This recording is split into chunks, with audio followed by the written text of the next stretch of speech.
If you feel a constant, low-level vibration of anxiety in your chest, you are not alone. In February 2026, the world is designed to keep you in a state of hypervigilance. Between the housing market volatility, the rapid shifts in AI, and the constant threat of global conflict, your nervous system is being bombarded by threat signals that it wasn't evolved to handle. The average man responds by trying to control the world. He checks the news more often. He argues on the internet. He stresses about things happening 5,000 miles away. This is a fool's errand. You cannot control the ocean, you can only control the ship. Marcus Aurelius called this the Inner Citadel. It is a fortress of the mind that remains calm while the world outside burns. Today, we are upgrading that fortress for the 21st century. We are learning how to process modern anxiety with ancient Stoic tools to ensure you remain the most stable person in any room. This is the Dominion Thesis. Section 1, the circle of concern versus the circle of influence. Most of your anxiety comes from a category error.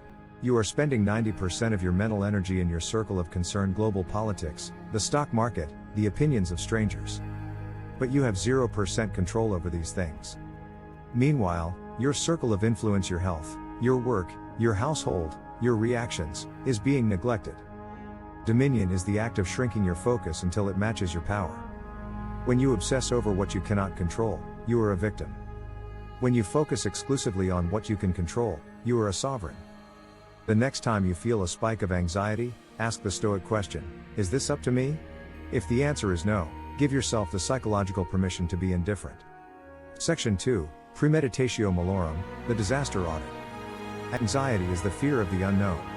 We stay up at night imagining vague, terrifying futures. The Stoic antidote is premeditatio malorum, the premeditation of evils. Instead of running from your fears, you invite them in for tea. Sit down and define exactly what you are afraid of. I am afraid of the 2026 crash. Okay. What happens if it hits? I lose my house. Okay. Then what? I move into a smaller apartment and start again. By following the fear to its logical conclusion, you realize that even the worst-case scenario is something you can handle. Once you have looked the monster in the eye, it loses its power to haunt you. Move from anxious paralysis to strategic planning. Section 3, Objective Representation. Marcus Aurelius practiced a technique called stripping the object bare. He would look at a fancy purple robe and tell himself, "This is just sheep's wool dyed with the blood of a shellfish." He would look at a luxurious meal and say, "This is just a dead pig and a dead fish." In 2026, we must do this with the things that cause us anxiety. A market crash is just numbers on a screen changing color. A social media outrage is just glowing pixels and the opinions of people who don't know you.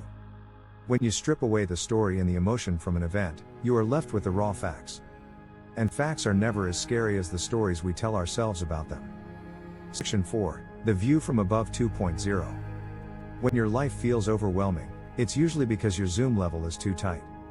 You are looking at the world through a microscope, seeing every tiny problem as a mountain. The view from above is a Stoic visualization where you mentally zoom out. See yourself in your room. See your city. See your country. See the earth as a tiny blue dot in a vast, silent void. See the centuries of human history, the empires that rose and fell, the panics that came and went. In the grand timeline of the universe, your current crisis is a heartbeat. This doesn't make your problems unimportant, but it makes them proportional. It restores your perspective and lowers your heart rate. Section 5, Amorphous Anxiety versus Tactical Stress. There is a difference between anxiety and stress. Anxiety is a diffuse, useless worry about the future. Stress is the physical energy required to solve a problem in the present. The sovereign individual converts anxiety into stress. When you feel that buzzing in your chest, don't try to calm down. Use that energy. Go to the gym. Write the proposal. Fix the thing in your house that is broken. Turn the nervous energy into kinetic energy. Anxiety cannot survive action. Section 6, The Breath of the Fortress. Your mind and your body are a feedback loop.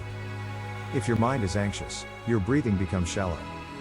If your breathing is shallow, your brain thinks there is a predator in the room, which creates more anxiety. The Inner Citadel has a gatekeeper, the breath. The Stoic uses box breathing: 4 seconds in, 4 seconds hold, 4 seconds out, 4 seconds hold. This is physiological override switch. It tells your nervous system that the war is over. It forces your brain back into logic mode. You cannot think like a sovereign if you are breathing like a victim. Section 7, the Memento Mori morning. Every morning in 2026, the world will try to give you its agenda. Before you look at your phone, perform the Memento Mori check. Remind yourself, I could leave life right now. Let that determine what I do and say and think. This isn't depressing, it's clarifying. When you realize your time is finite, you stop wasting it on low-value anxiety. You don't have time to worry about what people think of your Dominion brand. You don't have time to stress over a market you can't control. You only have time for the mission. Section 8, Conclusion. The world of 2026 is a storm. But you are the lighthouse. Anxiety is just the noise of the waves hitting the rocks. It does not change the light. By using these ancient tools, the circle of influence, the disaster audit, and the view from above, you build a mind that is unshakable. You become the inner citadel. While others are being swept away by the tide of panic, you remain standing. Sovereignty is not the absence of chaos, it is the presence of order within the chaos. Build your fortress. Guard your peace. Stay sovereign. This is the Dominion Thesis. The Inner Citadel 2.0, managing modern anxiety with ancient tools.